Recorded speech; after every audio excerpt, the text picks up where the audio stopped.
I married up. Some say you out-punch your coverage. Well, I definitely did. Every time I've been back to Ouachita, I always hear her friends just saying, like, your mom was amazing. She was Miss Ouachita. Your dad was the quarterback. We always like to joke. We didn't know that there were other schools growing up. Ouachita and my mother really showed me the importance of biblical community. She's extremely selfless and consistent. She has portrayed that in how she has served Ouachita, how she has supported and raised our family. It's really neat to look back and to be able to observe God's plan to be at Ouachita. I cannot imagine our family's life without Ouachita.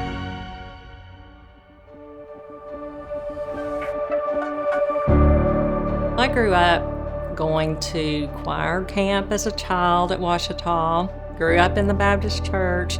My parents met at Ouachita. I can't remember really sitting down with my parents talking about where I would go to school. It was just a natural transition for me to graduate from high school and then go to Ouachita. That was the next step. I went as a freshman and majored in music because I like to sing. I was in Ouachita Singers, University Choir, and Ouachitones.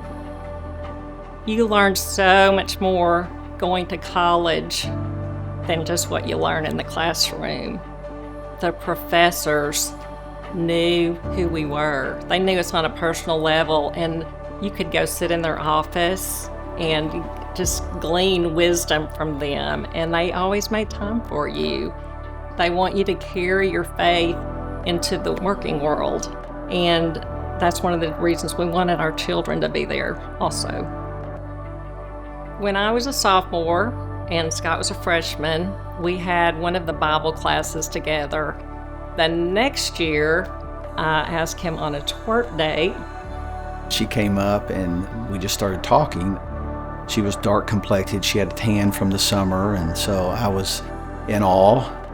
And so we started dating and got married 2 weeks after I graduated. I mean, I actually had another semester that I stayed, but that allowed her to stay a year and a half, and so she became an admissions counselor.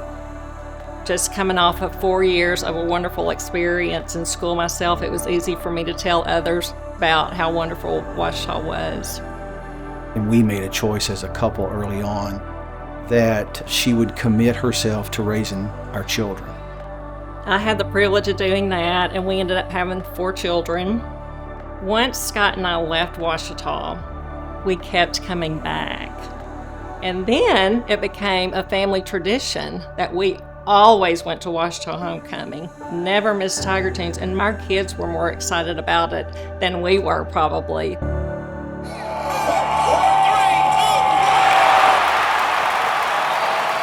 I can remember being in the football stadium and like looking down and seeing all the cheerleaders and all the students, and so I loved Ouachita from a young age.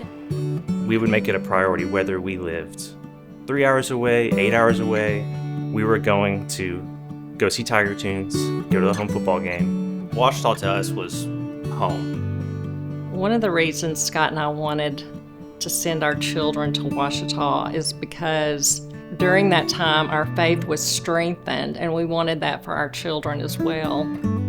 You know, as a parent and as a believer, when you start having children, that's your number one priority, is that your children become believers. Then you want them to be a part of a circle that has that environment and is a core to the environment, because it's hard enough as a teenager to be in the world. I chose to go to Ouachita while my siblings went to Ouachita, so we got to see a Christ-centered example from both my parents, but my mom specifically. She embodied what it means to be a Ouachita alumni, what it means to be a Christ follower. We knew what Ouachita did for her, and so we wanted to be a part of that as well. Every professor I had at Ouachita made a big impact in my life, from the deans to the administration.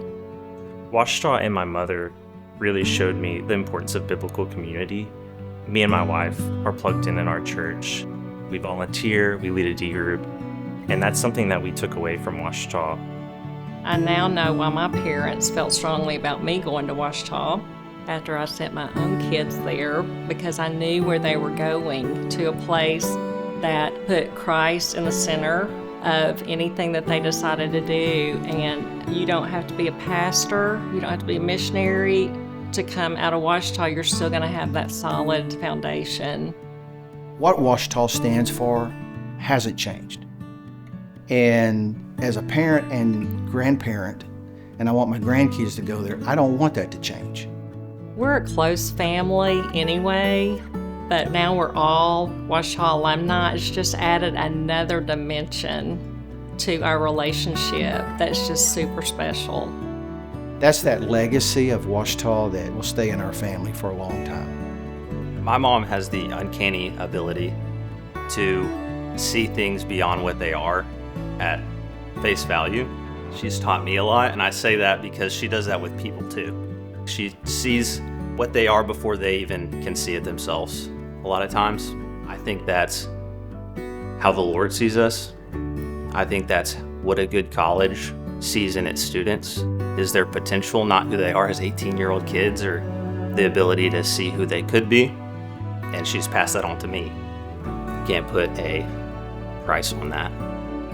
One thing I remember her stating over and over again is, I don't really care what you end up doing or how much you make or how successful you are.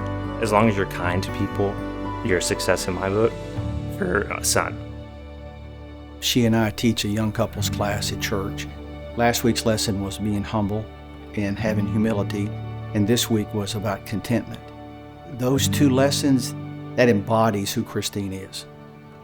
She has never done something for her own recognition or personal gain. She always wants to set her family up for success, her friends. She always wants to let other people win and see other people win and succeed. I did not want to do this, and I do not like being on camera. I do not like being in the spotlight. But I know how important this event is in raising money for scholarships for Ouachita students. And I know there's so many that would not be able to attend there without the scholarship.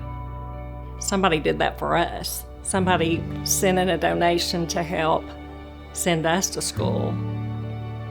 If you wanted to write her a card and tell her why she's so special. Wow. As a man, as a leader, there's just a lot of things I could have been better at, but I probably would just say thank you.